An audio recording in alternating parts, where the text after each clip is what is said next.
மனுவின் அதிர்ச்சியூட்டும் உயிர்த்தெழுதல். மரணம் அறிவிக்கப்பட்டவர் மீண்டும் உயிர் பெற்ற உண்மை சம்பவம். லாரி ஓட்டுநராக பணிபுரிந்த மனு ஒரு பயணிகள் பேருந்துடன் மோதிய விபத்தில் கடுமையாக காயமடைந்தார். இந்த விபத்து பையன்னூரில் நடந்தது. விபத்து நிகழ்ந்த 3 மணி நேரம் கழித்தே உடைந்த லாரியினிருந்து மனுவை வெளியே எடுக்க முடிந்தது. பையன்னூர் மருத்துவமனையில் சேர்க்கப்பட்ட மனுவை பரிசோதித்த மருத்துவர் அவர் இறந்துவிட்டதாக அறிவித்தார். பின்னர் பெயாலிஸ் சர்ஜன் வரும் வரை பெயாஸ்ட்மார்ட்டம் செய்ய முடியாது என்று உறவினர்களுக்கு தெரிவித்தனர். இறந்தவரின் உடலை மரண அறைக்கு மாற்றியபோது மனுவின் உறவினர்களில் ஒருவரான ஆம்புலன்ஸ் வார்ட்னர், வேறொரு மருத்துவமனைக்கு கூட்டிச் செல்லுங்கள், உயிர் இன்னும் இருக்குமானால் அவரை மீட்கலாம் என்று கூறினார்.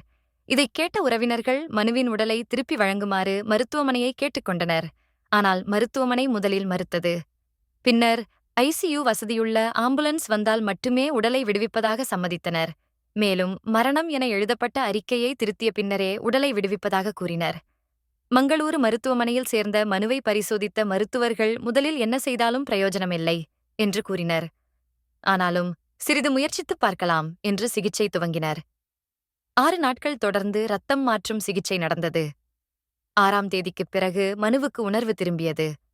1½ மாத சிகிச்சைக்குப் பிறகு வீடு திரும்பினார். ஆனால் மேலும் 1½ வருடம் படுக்கையிலேயே இருந்தார். படுக்கையில் கிடந்த மனு தன் தாயையும் சகோதரிகளையும் அடையாளம் கண்டு கொண்டாலும் தன் மனைவியை மட்டும் அடையாளம் காணவில்லை. அவளை ஹோம் நர்ஸ் என்றே நினைத்தார். உறவினர்கள் இனி நடக்க முடியுமா என பேசியதைக் கேட்டு மன உளைச்சலடைந்தார். பின்னர் மனைவியின் தந்தை வந்து விளக்கிய பிறகே அவள் தன் மனைவி என்பதை புரிந்து கொண்டார். 1½ வருடம் கழித்து மனு மீண்டும் நடக்கத் தொடங்கினார்.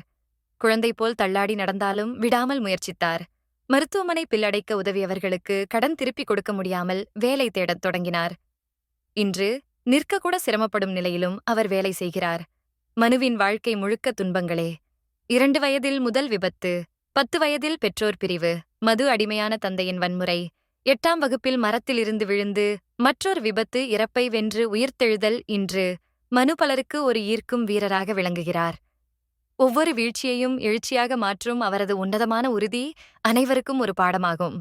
உங்களுக்கு பிடிச்சிருந்தா லைக் பண்ணிவிட்டு என் சேனலை மறக்காம சப்ஸ்கிரைப் பண்ணுங்க. மீண்டும் சந்திப்போம்.